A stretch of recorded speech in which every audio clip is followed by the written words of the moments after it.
Hi everyone. My name is Kazim Kodri, and this is my rant for today. So the topic for today is basically: is digital privacy just a hoax, or is it a lie? I just use the word hoax because that's what came to my head at that point. So we'll find out. So first of all, what is privacy itself? So because that's something most of us really don't even know. Because I always thought, what is privacy? And why I that thing always boils down with my head is because I'm a software developer, and over time, whenever I watch the news in the US and I listen to some story or read something, I'm always saying privacy, and I'm like, okay, so what exactly is privacy? Because in the sense of technology, why do people, should I say, gravitate to the fact that privacy is a big thing, right? So um let let's just go on Google. So okay. Privacy definition of Wikipedia. Sorry, privacy is the ability of an individual or group to schedule. To seclude themselves or information about themselves and thereby express themselves selectively. Hmm. Please, which person's head is turning reading this with me right now? Interestingly, I intentionally didn't try to read any of these things before now because I didn't want Google to know what I was doing. No. But like, I just wanted to have that definition on the go, right? So, if this is the definition of privacy, how does it relate to digital privacy? So, let's do a bit of research again. Digital privacy meaning. So, okay. So, Wikipedia again. Digital privacy is often used in contexts that promote advocacy on behalf of individuals and consumer privacy rights in services, and is typically used in oppositions to business practices of many e-marketers, businesses, and companies to collect and use such information and data. So I think one of the keywords you have heard in these two definitions are is something called information, right? Information data constantly. You must have even been hearing now, like say we're in the information age, data is the new oil, blah blah blah. True, no doubt about that. But let's take a step back, right? So how did we come to this place of today that we're actually even discussing on topics like digital privacy in the first place? Um let's take a step back, right? So let's go back to the world without the internet. So the world with internet look like I go to school, right? And the only people that know me are the people that meet me in school and my family members and probably my friends, one or two friends like that. And that's it. That's just it. Interestingly. Nothing special, nothing fancy. But why what changes with the internet, right? Everyone and everything is online, right?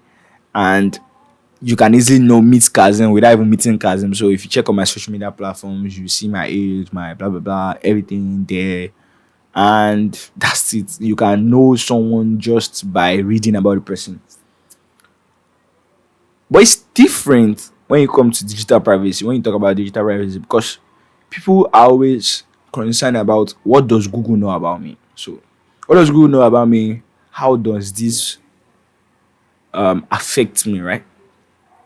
So I think I read a story about I think a teenager or something that no. So I think someone was being harassed based on their information online, right?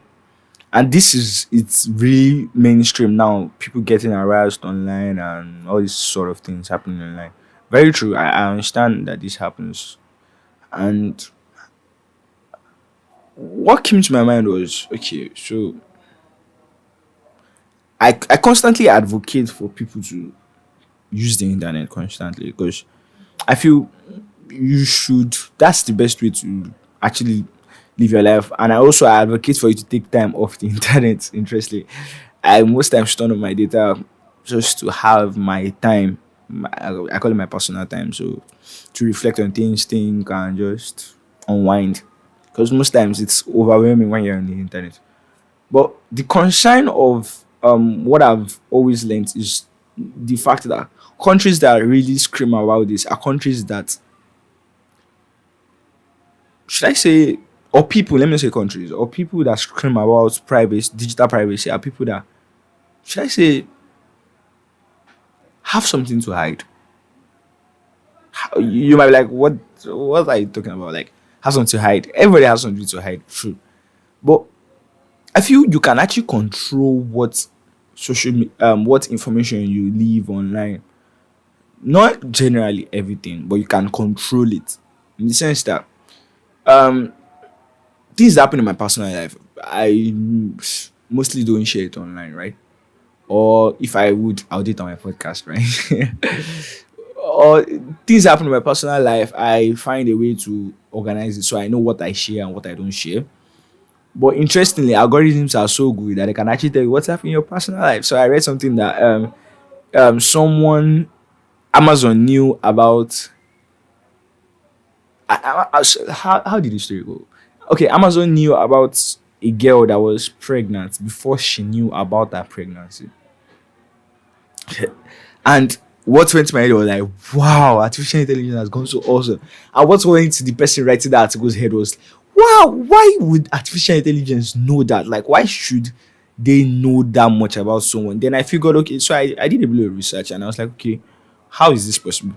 Then I understood that, okay, so the backstory of that whole situation was that she used to buy contraceptives and condoms and all the likes and pads, right?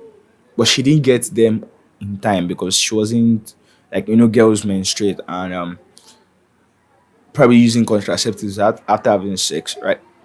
She didn't buy all this, and based on her regular schedule online, so she has always been buying things online. So maybe when she needed contraceptives, she didn't want to go to the next store, and she probably buys it online or buys it from a store that has information shared with Amazon servers at that moment, right? They were able to track that, okay, by this time you would be able to, you should be buying these things, right? But you are not buying it. That means something has changed in your pattern. So if it's that you buy contraceptives every time, maybe you buy it twice in a month, so the beginning and the end of the month. So you bought it the beginning, but you forgot to buy it at the end.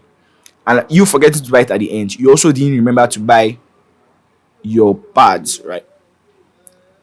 If you did that, that means something has changed. So what's changed? Do the math. You are pregnant. Ah. So it's not like any human would actually be able to figure that out, right? It was based on algorithms and blah blah blah and some other complicated stuff.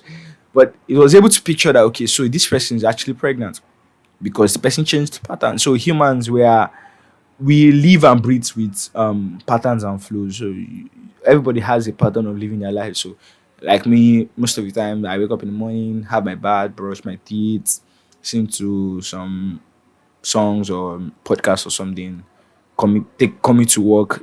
On my journey to work, I probably listen to another podcast or maybe message from Sunday before. Then when I get to work, I turn off everything, plug into YouTube music or plug into a podcast or read something, watch YouTube for a while, write code, solve bugs, and back to school. From school, I go back home. That's like my general pattern of my life, right? Let's see if that's the general pattern because my life doesn't really work like that most of the time. But you get my point. We all work on patterns. So when we change our patterns, that means something has actually changed. So you have to just figure out, okay, if my pattern changes, let's assume I didn't go to work. It means that either I've been sacked or I'm no more interested in work or something is wrong with me personally. So if nothing is wrong with me personally and I'm not interested in work, that means I've been sacked, right?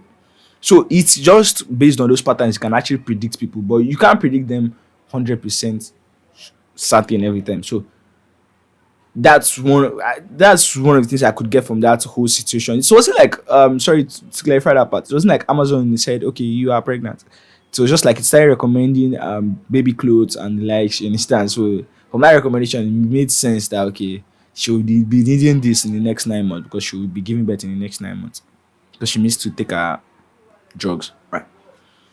Um Now in that situation, you'd my head too went wild when I really saw the digital the privacy implication of that whole scenario, which means that if a different individual lays holds on of that information, or if Amazon chooses to use that, or Amazon already choose to use that information monetarily, like to monetize that information. So in that sense, they'll be able to sell targeted advertisement to you and products, and you'd most likely want to buy because you are in that situation whereby you need it, right? But if let's just say a kidnapper or someone tries to use that information against you, they can actually pinpoint you to your last step and be able to track you down. You understand? These are situations where people are actually avoiding. So, is digital privacy a hoax? Sincerely and sincerely, I didn't mean to break your heart, but it's actually a big hoax because there's nothing like digital privacy in the world we live in, only except you want to go, should I say, without the internet, which would not work. All we have to do is from now try to restructure the internet itself. So I think there are movements to do that where in fact I was reading something about Google trying to change their ways of tracking people. So you don't track people by knowing their names anymore. You track them by a certain code. So everybody's although that's how there's something called data pinpoint or something like that. But they are trying to just change their system of ad tracking, right? Because and also Apple recently changed their privacy settings whereby if you are using apps like Facebook, which tracks you to serve you personalized ads, it will bring up a pop up that okay, do you want Facebook to track you? So I feel there was a fight between Apple and Facebook concerning that. Well, Apple still won because they own the operating system. But you get my point. It's not really should I say it's a hoax because from what I understand, the big companies need your data to be able to serve you what you want to see. I always love YouTube's recommendation because based on what I've watched on YouTube and pages I've looked at, Google takes all this data together to give me recommendations. But I wouldn't want Google to sell that information to someone else that will use it to serve me targeted ads, like situations whereby I'm chatting on Facebook and I just mention probably I want to get a game and I start seeing ads about PS or Xbox up and down. That's annoying because it's like okay, so is Google listening to my conversations, right? Yeah, in some ways, yeah, you understand. Facebook, they're all listening one way or the other. Let's not lie to ourselves. They say they claim to be encryption. Like I love to use platforms like Telegram. I'm not really a fan of Signal because it's too rigid somehow, but it has a lot of privacy features, really, right? But these are just features, you understand. If you really want to enjoy social media, you need recommendations. TikTok is built on recommendations, and those recommendations are generated based on what you have watched before, on the ads you have viewed before. That is what TikTok is. If someone wants to buy the company TikTok, they are not actually buying the app, they are buying the algorithm. So the algorithm is based on your data, the data they've gotten from each user. So you know a young girl that is in Lagos here would want to listen to a song that she has heard on the TV before. So TikTok has to know what type of song is in vogue. Then play maybe one video of someone dancing to that song and she likes it, she clicks like, and when she's done watching it, she swipes up. Then when it swipes up, a new video based on that previous one comes up and she's enjoying it. So that keeps you addicted to the platform and you stay continuously using the platform. I'm not saying we shouldn't have digital privacy, and I'm not saying we should have digital privacy, fine, right? But the truth there is until we find a way whereby the internet can work with this system, we just won't have it because the internet wasn't privacy wasn't a focus or a concern of the internet when it was originally created. So just to communicate and send files and all this stuff. So you can't just have a bowl of dirty water and suddenly start pouring clean water inside it and expect it to be clean, right? You would have to pour that water out, the dirty water out, clean the bowl, then pour in clean water back. So I'm not saying you have to throw away the whole infrastructure of the internet, but we can actually find a way to structure the internet from here to probably have digital privacy in mind for the future, right? So basically, that's my thoughts on digital privacy, and I believe it's a host for now. Hopefully, it gets better in future. Thank you very much.